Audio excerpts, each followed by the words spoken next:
Well, I guess that's a good starting point to kick off the first speaker of the day, who should need no introduction. Jörg Hofmann is Germany's leading gambling lawyer, group leader of the gaming and betting law practice of Melchers law firm, as well as past president of the IMGL. We are extremely happy to have Jörg with us today, and hopefully he can shed some light on what we can expect from the new regulations. Jörg, thank you for joining us, and over to you. Welcome. Just 1 second, Jörg, so we will wipe the stage. Welcome again. Thank you very much.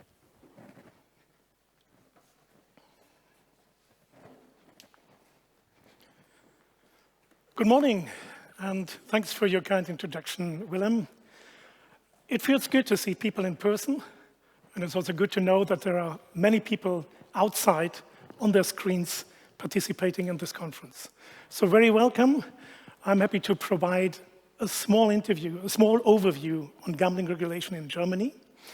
Can you imagine anything more exciting than gambling regulation in Germany?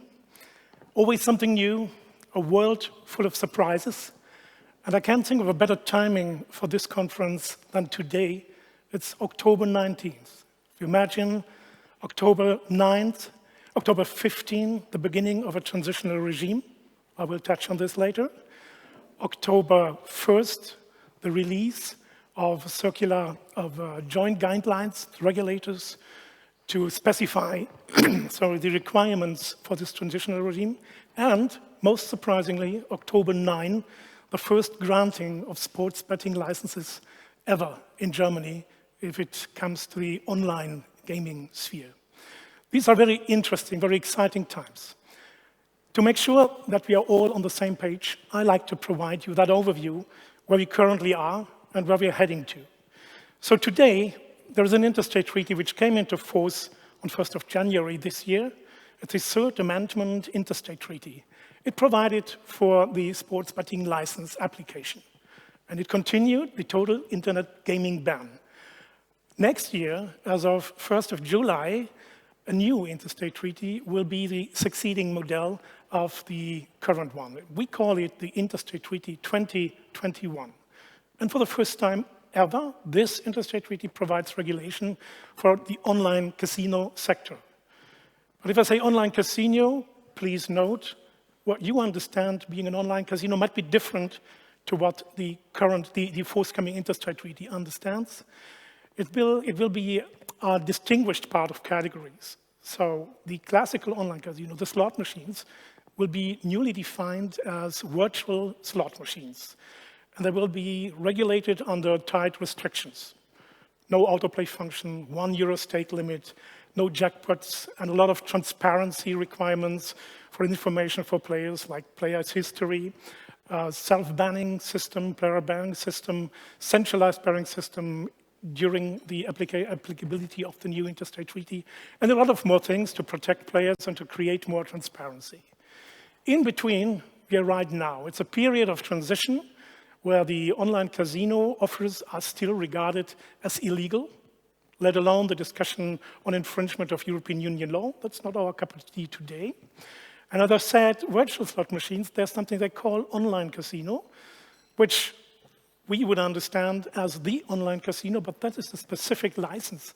That is something that takes away from the offers of typical online casinos, the table games, the bank holder games, like roulette, baccarat, and blackjack, and live streaming, every live casino. This is subject to a separate license, which the lender, the German states, and we have, as you know, 16 of those, can, on their own discretion, grant to a state-owned company in that particular state, or to a private operator.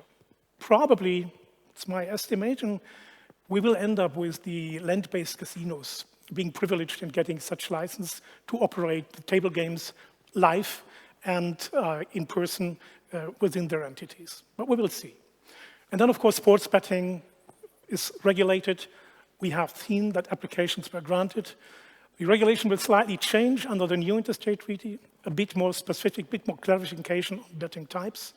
And online poker, just to name it, is also part of that future regulation. Now, the transitional regime is a very interesting period of time because we're preparing for the license market. It's not the best approach, I have to say, but it's an approach. I would understand a transitional regime would allow the industry to survive without hard restrictions and without competitive disadvantages. Unfortunately, this will not be the case. The transitional regime, as it has been designed in a circular regulation by the heads of state chancellors, so the political level, on September 8th, considers that we adopt future regulation as of 15th of October, so right now, and we need to comply. The industry needs to comply at full as of 15th of October with one further step, 15th of December, concerning the €1 stake limit for the virtual slot machines. And I think the other one was, keep it in mind, I got it back, just forgot it. But just to be sure, this is something where the industry is working pretty hard in order to adopt the products to future licensing regimes. So are the suppliers. And then on the 1st of October, the joint guidelines were published by the regulators, the heads of the supervising authorities in Germany, providing concrete requirements which have to be met by the industry. That's a challenge. It's 2 weeks' time left. Not everybody was able to prepare. So we need to deal with it. And it's a real challenge for the industry to do so. We hope, and this is my appel, that there will be fair play for the stakeholders who are really pushing hard forward in order to reach and achieve these goals, and the regulators who are doing to exercise enforcement right now. If you have any questions on this, let me know, please. There's an opportunity to raise questions now if you want. Yes, so you can ask questions in Slido. We don't have questions in Slido, I believe, yet. Okay. But if there's questions from the room here, we have a boom operator who can... Yes. Please.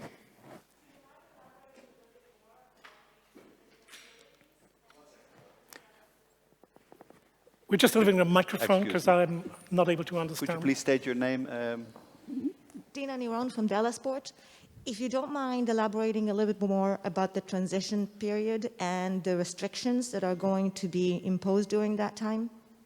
Yes, well, basically, you will find these published in the common guidelines of the regulators, of the supervisory bodies.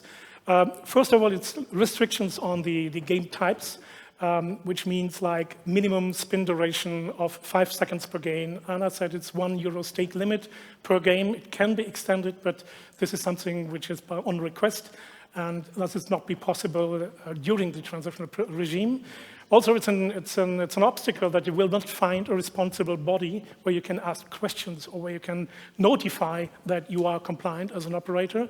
I think for enforcement purposes, the regulators will have to split the market, probably by way of an alphabetical order, and monitor the behavior. If an operator hears nothing, then he's doing fine. If he'll be approached, probably by way of a hearing letter, something might be objected.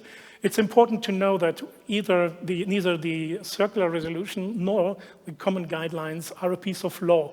It's just the decision of the head regulators to how to exercise enforcement by way of discretion against the illegal market. It's a synchronization of the enforcement activities, saying if people adopt the future regulations, they be fine. If not, there's a hidden bad actor clause saying we regard these operators being non-reliable and they should be excluded from future licensing regimes. I think that is the most important key of such regulation to be considered. Any more questions? Yes, there was one question from remotely via Slido. And that question was, looking at the more distant future, what would need to happen politically to end up with a more liberal regime for operators of bank holder games?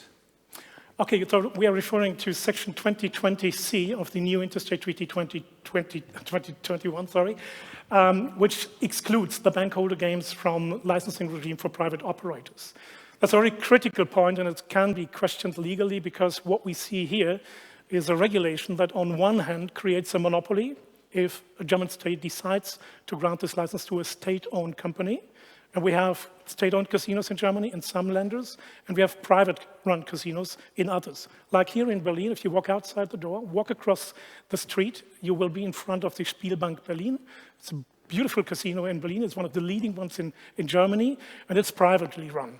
So this is a very interesting distinction between state-run gambling offerings and privately run gambling offerings. To my knowledge, a monopoly can only be justified if it's taken for granted that it's only the state who has the capability to reach the games. But if one piece of law says we can do it both either ways, I think this is something probably will cause some discussions in the future.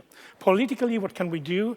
There must be evaluations. There are so many things currently which I think should have been reconsidered.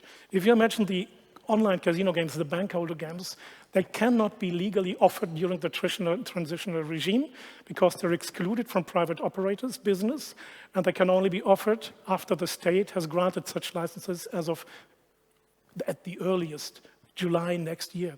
Meaning, during the transitional regime, whoever wants to play roulette, for instance, should find his way to the black market. I think that's a shame, but this is what the politicians decided. Great, Jörg, we have 3 more minutes. There's a couple of questions here coming up. You also see them in front of you, Jörg, just in case. The deposit limit. Yes. Yes. So currently we have a stake limit under the current interstate treaty, which is for sports betting 1,000 euros. You can exempt from that up to 30,000 as a maximum stake limit for 1% of your player base.